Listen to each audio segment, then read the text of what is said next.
Some inventions changed the world with spectacle: the steam engine, the airplane, the computer. Others worked their magic so quietly that we barely notice them. The humble pink pencil-top eraser cap belongs firmly in the second category. Simple, cheap, and endlessly useful, this tiny add-on transformed how people used pencils and became one of the most profitable micro-inventions of the 20th century. The eraser itself was not new.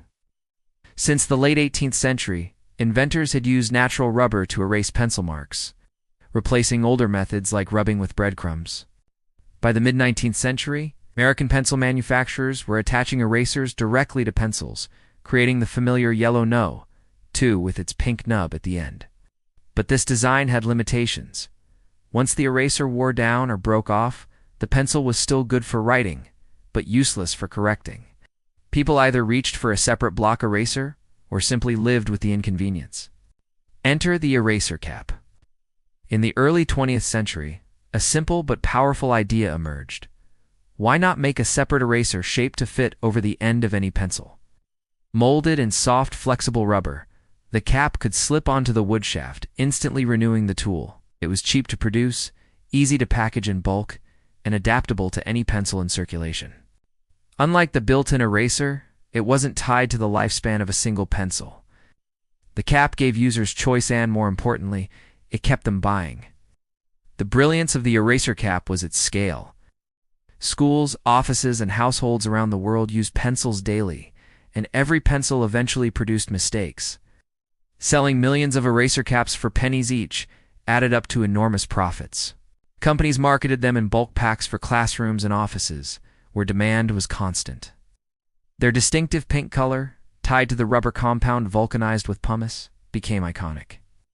By mid-century, the eraser cap was everywhere, an invisible companion to education, accounting, and everyday life.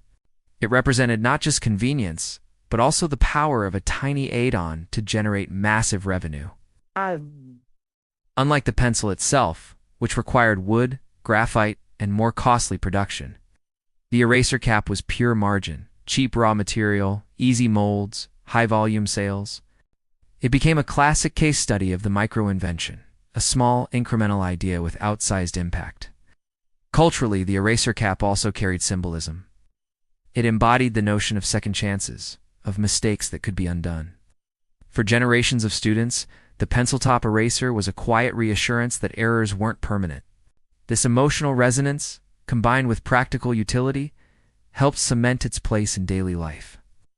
Even in an age dominated by keyboards and touchscreens, the eraser cap endures.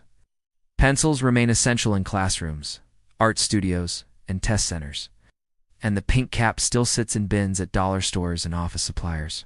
It is a reminder that innovation isn't always about the spectacular breakthrough. Sometimes it's about seeing a small gap in everyday life and filling it perfectly. The story of the eraser cap proves that even the smallest inventions can shape habits, endure for generations, and quietly build fortunes.